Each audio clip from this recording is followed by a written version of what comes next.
I mean, everything was there from the Sharia point of view, good contracts, riba is haram, everything, but there was something missing. So is there any historical context linked with this particular concept?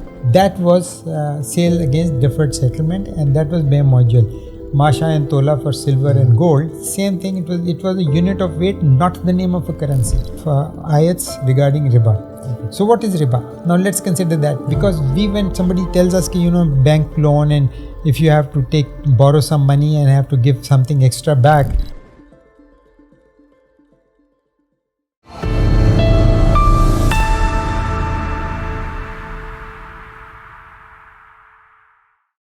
Hi, this is Dr. Bilal Siddiqui and you're watching STEM Connect.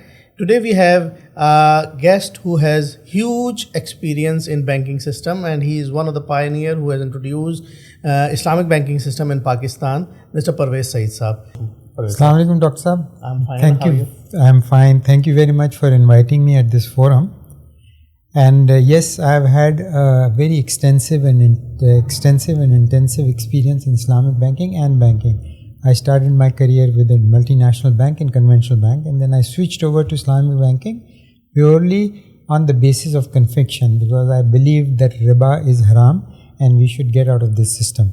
In Islamic banking, there is not a single aspect of Islamic banking in which I have not worked hands-on for a long time. It's over 20 years experience. I have worked in an Islamic startup in Pakistan, Islamic startup in UAE. Then I have worked with 3 different multinational banks in UAE, also on Islamic. And then I was working as a regulator with the Central Bank of Pakistan, looking after Islamic banking. And then my last assignment in this field was as a CEO of Islamic bank. So basically, I was also the member of and the secretary of the Sharia board at the Central Bank. And in this capacity and in the capacity of different Islamic banks around, I have had the pleasure of interacting with the world's most renowned and well-known Sharia scholars. And I have a very good idea of how the bankers and the regulators and the Sharia advisor approach the subject of Islamic banking. So based on that, I would like to share my experiences with you. So we are very lucky that we have got Dr. Pervez Saeed Saab here on our board, so that we can ask him and request what possibilities and what concepts are linked with Islamic banking and conventional banking. Actually, I'm not going to challenge anybody, particularly any Sharia expert or Sharia advisor. I have a lot of respect for all of them. They are very, very learned people, and they provide very valuable service, and they have been instrumental in trying to help us, in guiding us on the right path. However, the fact of the matter is that the Sharia advisor tend to look at all the issues in one particular kind of way from the point of view of the Islamic law. And I believe after going through Islamic banking aspects, I discovered or I realized that there's something missing. I mean, everything was there from the Sharia point of view, good contracts, riba is haram, everything, but there was something missing. And that's when I realized what was missing was that nobody, as per my knowledge information, approached this service, this subject from the point of view of banking and economics. Islamic banking is not about Islam. Islamic banking is about banking. And I do not recall, I haven't met, yes, there are people, Sharia advisors, who have a working knowledge of banking, who are involved, but they are not bankers, they are not experts in banking. They are without doubt unmatched experts in Sharia and Islamic law. So I felt one of the values that I could add here is to actually look at this whole subject right from the beginning, but from the point of view of economics and banking. And when I did that, a completely different picture emerged compared to the picture that we have now. It's two different things. So that is what I am looking at now. So is there any historical context linked with this particular concept of Islamic banking right from the start, when we have got, before the industrialization model and time? Yes, let me just brief you on the origins. I'll just mention to you how the whole process developed till the point of riba, and then we'll go from point of riba to Islamic banking. And I'll summarize, but be aware that this process that I'm going to summarize for you in 2-3 minutes was actually spread over centuries and in different parts of the world. So I'm going to give you the crux of it. The fact of the matter is that the economy started with trading, barter trading. People would exchange things that they had. Then this started to grow a little complicated when people started trading things, not the things they needed themselves, but the things that they could trade for, and then trade it with somebody else against the things that they needed. And similarly, it became geographically over a wider area, and the products were a lot of range of products, very complex. So what happened was, when barter trade started developing, another concept started developing, and that concept was the concept of money. And then, if I exchange something with you, had something, I had something that you wanted, we exchanged. So that was exchange. Then what happened was that I had something you wanted, but you didn't have something that I wanted, but I knew somebody else who wanted that. So I'll exchange it with you, then exchange it with him and get what I want. So now the concept of money as a store of value and a medium of exchange established itself. Then it became very complex. The trade became barter trade. It became very complex. It became across boundaries and so on. So there was a time when another concept was introduced, and that was Moajjal. Moajjal basically means sale against deferred settlement. Meaning, if we have a transaction and if we settle it on spot, that's the sale. But if I say one part of it is settled at spot, but the next, the repayment or the resettlement, I give you something on spot and you give it back to me after with my profit or whatever time, that was sale against deferred settlement, and that was Moajjal. What this Moajjal did was that it established another characteristic of money, which was the time value. Money had a time value. The difference in the spot rates and future rates was basically the time value of money. So this was the concept of money, which was being run parallel to the development of trade, established itself like that, and till about 150 years before our Prophet came to the world, this was established practice in all of Arabia, including Makkah.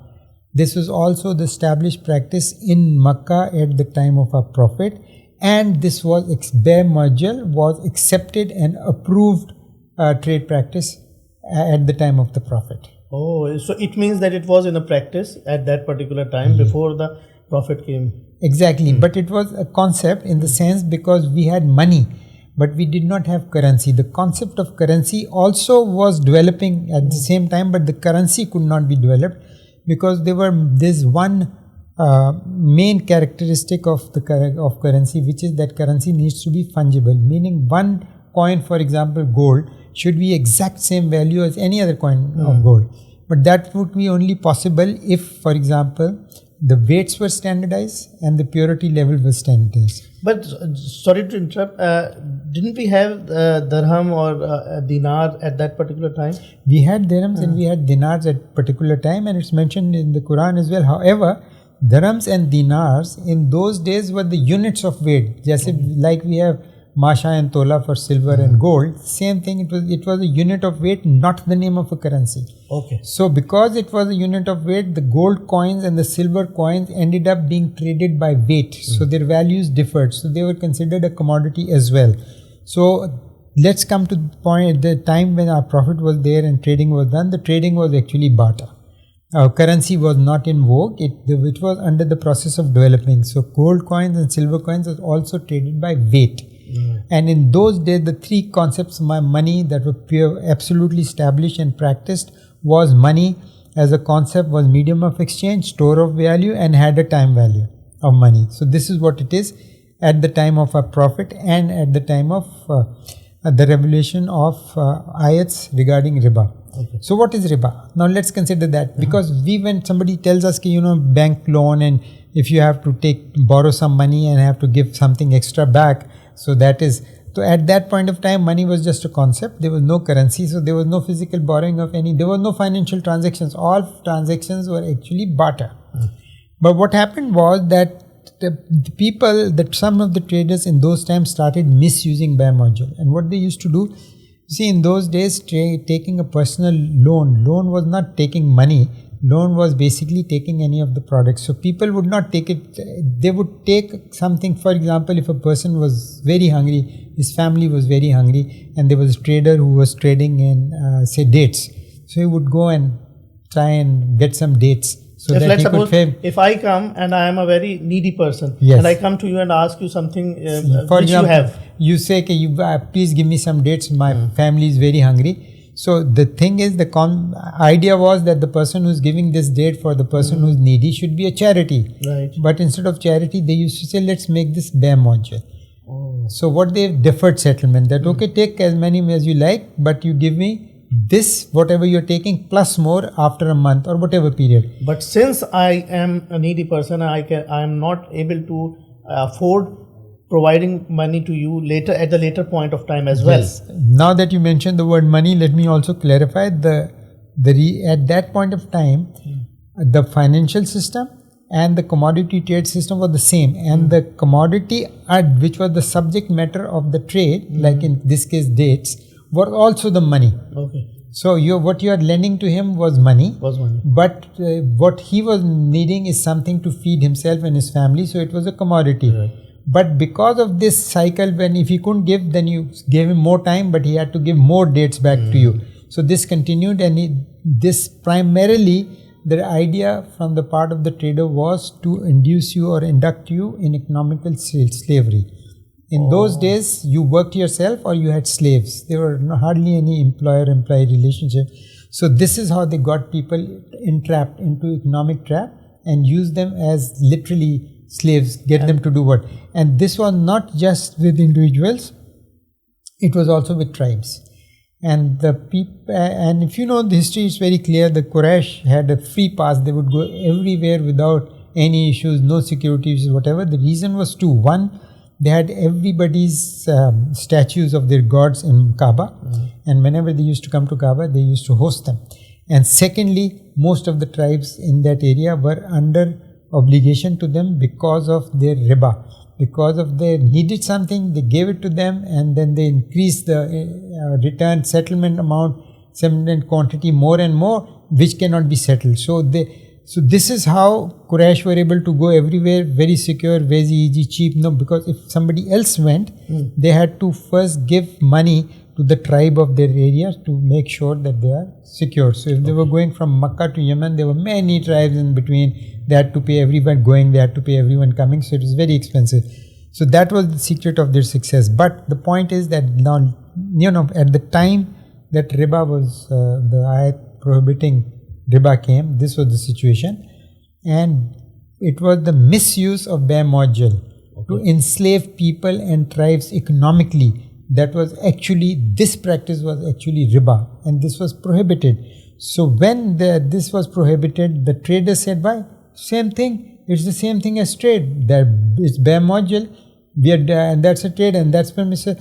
Then in response to that, the revelation came that people who say that this is the same are going to will get up like somebody whom the Satan has driven insane by touching. Yes. Why? Because they say that trading is the same as riba, where riba is halal, but trading is halal and riba is haram. Meaning Moajjal is halal, time value of money is halal, but misuse of time value of money to enslave people, which is called riba, is haram. Okay. That is how riba became haram. So, and it makes perfect sense. There's no justification for that. Now, during this time when our Prophet, peace be upon him, passed away, Hazrat Abu Bakr started a concerted effort on trying to introduce a currency, but he could not because of two reasons. The weights were not standardized, purity level wasn't standardized of the gold and silver, and secondly, the Islamic State was spread on a very small area. So then Hazrat Umar came and he started enforcing standardization of weights and measures. He was an outstanding administrator. He kept doing that. So after 120 years of the Prophet passing away, in the time of Khalifa al-Mansur of the Abbasi dynasty, the weights and measures and purity levels were established, and the Muslim empire was over a considerable physical geographical area. So he was the first one to introduce currency. So the currency was introduced 120 years later.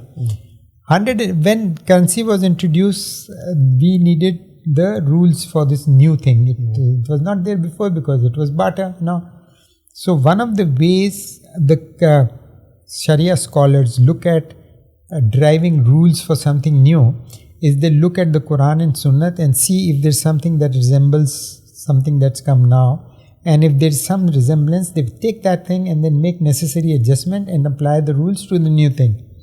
In those days, the two very famous, there were many outstanding scholars. The very famous was Abu Hanifa, Imam Abu Hanifa and Maliki, Imam Maliki. They were there and they then decided, primarily, they looked at it and they felt that the trade, barter trade, exchange of one for the other, resembled currency ruling because currency was also being exchanged. They did not differentiate between the properties of a commodity or the properties of a currency being totally different. So they took basically the rules of commodity exchange and applied it to currency exchange. Perfect. During that time, the question came of Riba. And because it was a fact that Moajjal was misused in fact, to enforce Riba on people, they decided to not allow Moajjal in currency. Right. Because they felt that if we allow it in the currency, it will still again refer in riba, which is unfair and therefore is haram. So we will not allow it. So they did not allow. Abu Hanifa did allow that first time if you are giving something, time value of money is allowed. But if he is not able to pay back in time, then you cannot increase.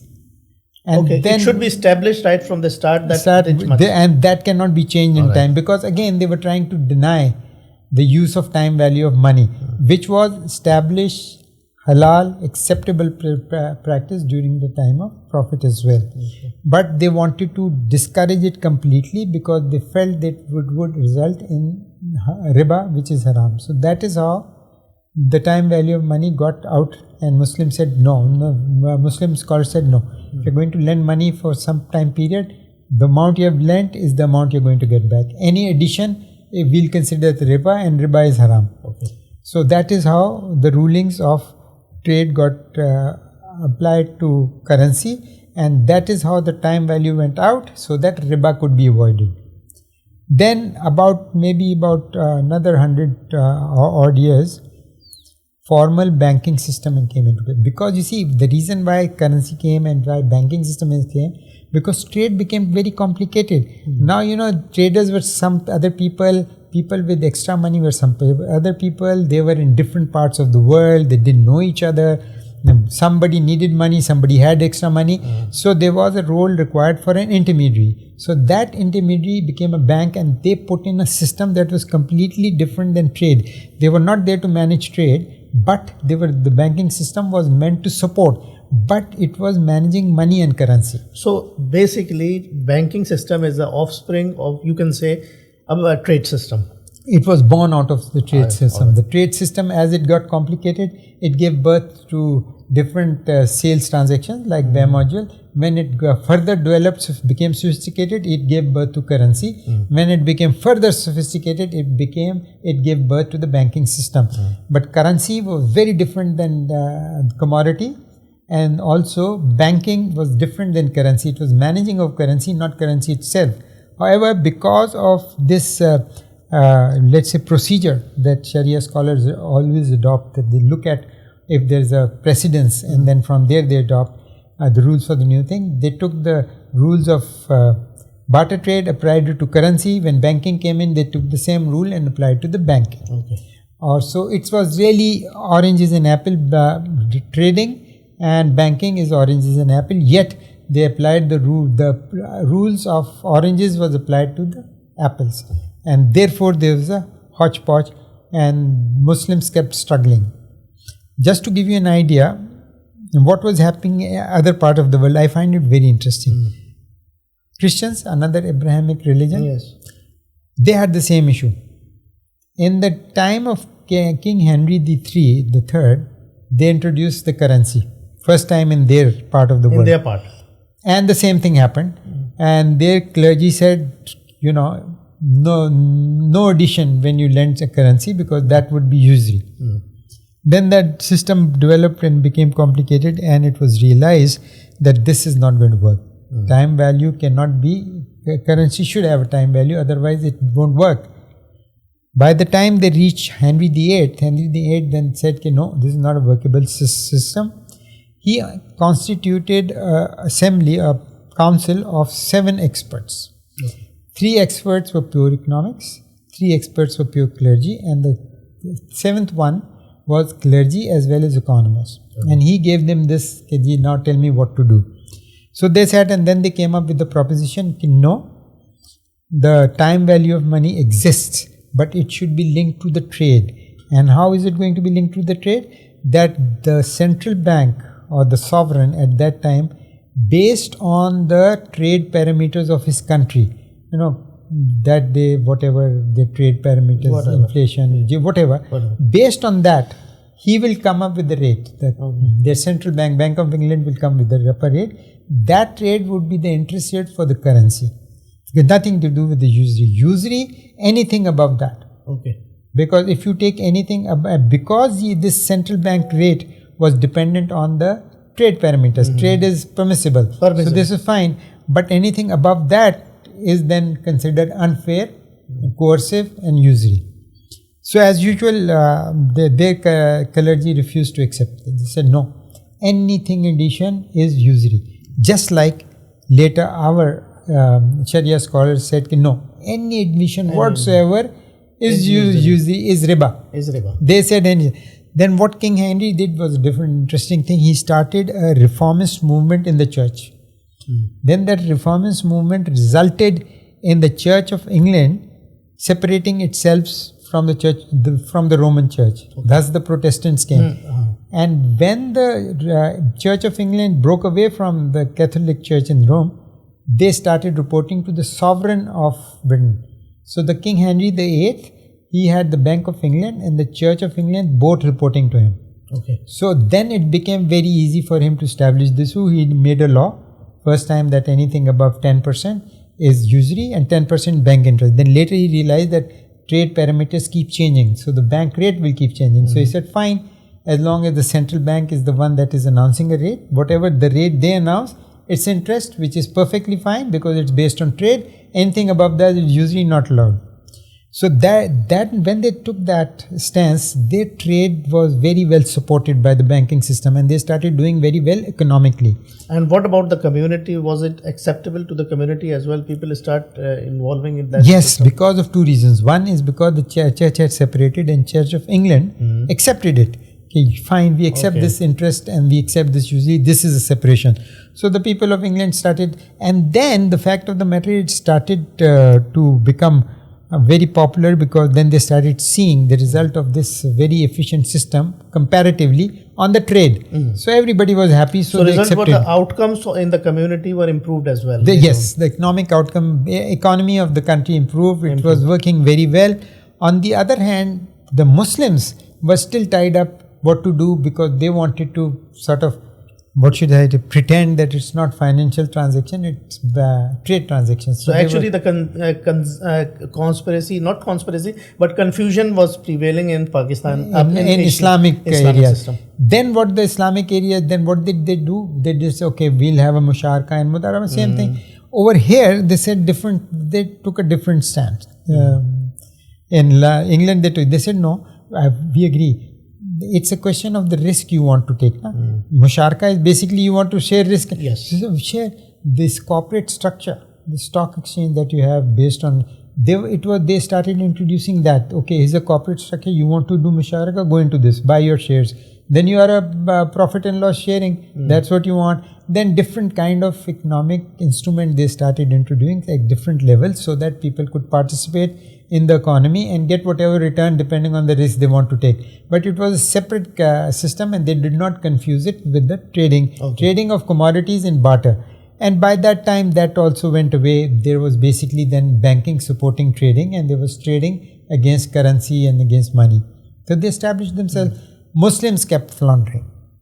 And where it came to head was that when there was Suleiman the Magnificent, Khalifa of Usmani Khalifa, Yes. at that time he said, okay, this is becoming too complicated. So he started participating in the same interest-based system as the British were. And his trade was doing well. Clergy got onto it. And they said, wait a minute, this is haram. This is riba, you are indulging, it's haram, we will not allow you to do this. So he didn't do what Henry VIII did. Instead, what he did was, he made these instrument that you have even today. Yes. All the Islamic banking is Mudarba, Musharka, Ijara, Istasna, all these. He was the one who came up with these contracts. Okay. And this was basically to work his way around the clergy. Okay. So he said, okay, here it's a trade. Trade is allowed. It's not. And then underneath those contracts, it was same conventional banking, but that's the only way it goes. It's a different system. So he was showing the Sharqa scholar that it's a trading system, but what actually he was doing was, he was managing the money, which is banking. So basically these concepts, Mudarba and Musharka and all these different concepts, they came right from the prevailing point of Suleiman. And they became known among the economists as the workarounds. These instruments called the workarounds the Sharia. Okay. Fine. When the pressure grew, then there was a time when the Osmani Empire was direly in need of money. There were wars they had to fight. There were many other things. But because of this workarounds, they were not able to raise enough money at a cheaper cost in the shortest period of time. Because their enemy was able to do it much faster. They had a very efficient working system compared to them, and because of that their money was cheaper to them. The money eventually, this was one of the key factors that led to the bankruptcy of the Khilafat, which was again a key reason why our Khilafat fell. There were many reasons. This was one of the key reasons, because economically they collapsed, and they collapsed because they could not raise enough money efficiently and at a cheap cost. That's done. So now the fact of the matter is, one thing you need to ponder upon: are we going to repeat this? Are we doing anything different, or is it the same thing that we have got these Islamic instruments, so-called trade instruments, but behind that we are actually participating in interest-based? Yet because of these cumbersome contracts and whatever facade we have, it becomes expensive. It becomes expensive.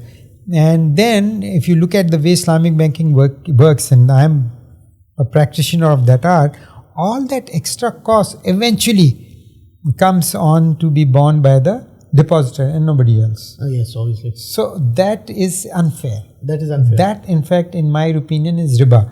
Islamic banking violates a lot of Islamic concepts. First of all, look at the concept of transparency. You are actually conducting a financial transaction, yet you are claiming that it's a trade transaction by virtue of the contracts.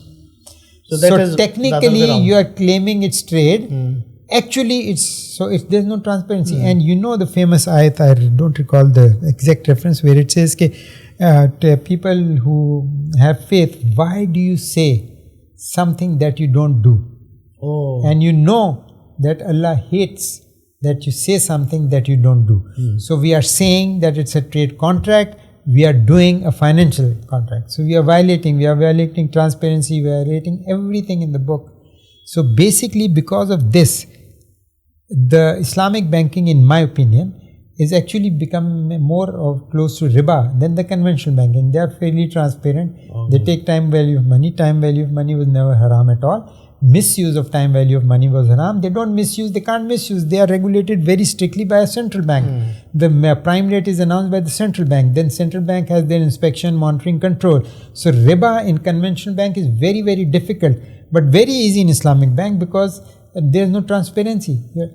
My opinion, and again, because I have been moving around among the Sharia scholars, they have a belief. They believe that at this point of time, it is the law of necessity to allow the Islamic banks to do that, because they are very small in size. But if they keep doing this and they can become big in size, then at the back end, the Islamic economic system would develop, which means trade. I absolutely fail to understand why would you want to develop a system similar to barter trading. I mean, that is actually at this point of time. Instead of going ahead, we are wanting to go back to the time when trade was. The banks are not trading houses. Trading houses, anybody who wants to indulge in trading system, fine. go buy stocks, go buy established companies. Corporate entities are all musharkas, or the shareholders are mushariks there. Yes, obviously. So do that. Why must you take banking, which is actually being an intermediary, because on people who have extra money and people who need money because they can deploy it but don't have the money. And these people who have the extra money don't have the skills to deploy. So this is basically a system of matching. If there's a mismatch, your economy is going to suffer, there's going to be a lack of transparency, and you are, in my opinion, violating a lot of rules of Islam itself. Riba is haram, that you have derived. Riba, original form was not haram. You have made it haram, but transparency, lack of transparency is haram. It's established rule. And the fact is that to say something and do something else, it's established rule that it is haram. That's what we are indulging in. And I think one needs to be these are just my opinions, but I think up to now I haven't heard a lot of people, or anybody in fact, and I have been moving around globally in this field, who has actually looked at this subject from the point of view of economics and banking. They have all looked at it from the point of view of Islamic law. And there is a big difference. If you change your point of view, then you will see the picture is totally different. Now my contention, or the reason why I'm talking about this and so critically, is that apparently we have a law that by I think 2028 we are going to convert all our banking into Islamic. It's a major step. And it has been done before, like I said, Caliph Suleiman of Osmani Empire did that, and it failed. And it actually resulted in bankruptcy of the country, and then eventually the downfall of empire. And that Islamic banking system will use all those utensils and instruments like Mudarba, same no new instrument has been introduced. So why don't we just study what happened and see if there's a change? You see, the last nail in the coffin of, let's say, Muslim economies was when Industrial Revolution came in England. So the scale of industry became very large in a very short period of time. But because they had got the system of money and banking in place, it was very easy for them to scale up their banking and meet the needs of industry. Then after that, we've never been able to catch up, despite the fact that most of the resources are with us. We have got natural resources, we've got human resources, all sorts of resources, but the system to efficiently manage this belongs to them. And the main reason, in my opinion, is because they did not make the mistake that we have made by declaring time value of money as riba and considering it haram. It was not that. Look at it again, look at it from every point of view. It was not the time value of money, it was the misuse of time value of money to induce economic slavery on people and tribes. That slavery bit was riba, and that was haram. And in today's banking with interest, that's not possible. You cannot do that. So it means that today's conventional banking system is purely similar to the European system, what they had. And now, since we are shifting toward Islamic banking and using those instruments, we will be doing, so it will be more prone to get collapse later on, and there are more chances later on. Because you see, when you are doing something and saying something else, it also gives a lot of room for unscrupulous elements to take advantage of. Yes, obviously. And they do. You have heard, for example, Mudarba scandal of one madrasa, and then Taj company scandal. And what was that? That was the same thing in a smaller way, that they said it's a muraba, whatever. They showed you Islamic contract, and the back end they were doing totally something different. But you trusted them because they had their Sharia scholars who approved that. The Sharia scholars approved the contract, which is fine, but they did not approve the practice or monitor the practice. But I'm not arguing on that. All I'm arguing, for example, US they have this law of fair, responsible and fair banking laws, which is a very good idea, because then it eliminates any possibility of riba. So if you take conventional banking and introduce this kind of law and let time value of money exist, because its time value of money is not haram, is the misuse. Block the misuse. So you will be able to get integrated into the global economy very fast, and you will become efficient too. But if you are going to insist, no, We will not allow time value of money because it will get misused, and that misuse is riba, and riba is haram. It's a long stretch. Obviously. Applying the rule of that riba to this banking stretch is a big stretch. First you took the rules of trading and applied to currency, which was a stretch, and then you took the rules of the currency and applied to banking. It has become a huge stretch, and now everything is sort of out of sync and out of balance. We can continue to do what we want because very difficult. We have sort of nobody is willing to challenge because they believe that Sharia scholars are very strong and they'll get upset. I don't think so. The Sharia scholars, I have met them, I have worked with a lot of them.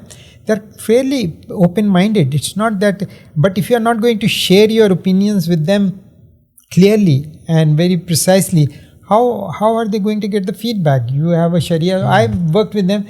I never used to even be able to talk freely, forget it. I would never talk in a loud voice or anything. And whatever the Sharia scholars told me, it was like cast in stone. That's how we all are. How would the Sharia scholars know? The bankers never gave them the correct feedback. They said, yes, this is what you think. We agree. Let's go. So how are they supposed to tell you? But now I think it's about time. No respect to any Sharia scholar or advisor. They are all very learned, respectable people, but I think they deserve a very honest and a very straightforward feedback.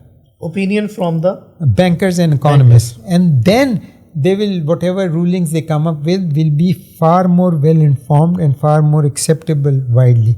So that is why I sit here and talk to you and I talk to everybody else. I have no, let's say, disrespect or anything about Sharia scholars are very, very important, very learned, very, very respectable people, no doubt. But we are talking about banking, and I'm saying that we do not give the Sharia scholars the right feedback. So if you don't give them the feedback, how would they know? And they need to look at it, and they need to maybe consult bankers and economists and look at the whole issue right from the start, like I mentioned to you, and look at it from economic and banking point of view. And see where the disconnect is, and I think they will be able to come up with much better system. So basically we need to look upon the financial system, right, involving the experts from the economics as well, and incorporating the clergy system as well, so that we have minimizing the disagreement and coming up with the conclusion. You see, right now the Sharia advisors lead the effort in, I think internationally it was one gentleman, I forget his name, from Saudi, a Sharia advisor. He was the judge of a Sharia court, Justice Taqi Usmani, our own, who is the Sharia court judge ex, and Nizam Yaqubi Sahib, who is a scholar from Medina University, but he is a Bahraini. These three gentlemen actually are they are the ones who came up with basically the Islamic banking system. And yes, they may have a working knowledge of economics and banking, but neither of them is an expert. Economics. And then they led the whole issue, and everybody, bankers and economists, follow. I am saying, do another thing. Again, go into Qiyas, go into Ijtihad, and let the economists and bankers lead the whole initiative. The Sharia scholars need to advise them if there is something they are putting into the system that is against the rules and regulations of advise them. This is where you are wrong. Guide them to develop the system. Let them develop the system rather than the Sharia scholars develop the system and tell the bankers, oh, this is what you need to do. It should be the other way around this time. And first we've had the very kind of them, very nice of them. They have given us the foundation and the basis. Now to take it to the next level, let's switch roles and let the economists and the bankers come up with the system how to take it further, and let the Sharia advisors advise them as to what may be wrong purely from the point of view Islamic banking system. Of Sharia rule. If there was any violations of that, everything else, let the bankers decide what they need to do. They know the economy. So basically that's the point of importance why we invited you to have flavor and your expertise in terms of this topic particularly, so that the guiding principles can prevail to the planners and policymakers that can adopt later on when they're going to reintroduce the 2028 onward Islamic banking system. So they should make a collaboration between the clergy system as well as the economics as well, best economists, and come up with a fine solution so that they can have a better system later on that can easily prevail in future. Absolutely. That is the point of view. So thank you, Pervez Saeed Saab. बहुत बहुत शुक्रिया. Thank you very much. And thank you, viewers. That is the point of view why we introduce and why we invite our guests, particularly on different concepts and different aspects of science and technology. And today's guest was Mr. Pervez Saeed Saab, who has a huge knowledge of banking system, and he has actually was involved, and he was the pioneer of introducing Islamic system in Pakistan, Islamic banking system in Pakistan. So based on today's discussion, it is we can easily conclude that probably going without the bank expert's opinion, it is better to have a flavor of economist as well, so that the future of Islamic banking system, which is going to be started later by 2028, we need to introduce and we need to discuss, and we need to have a better collaboration between different aspects of experts, so that the system can prevail in future and have more sustainability in future. This is Dr. Bilal Siddiqui, and thank you very much from STEM Connect. Thank you.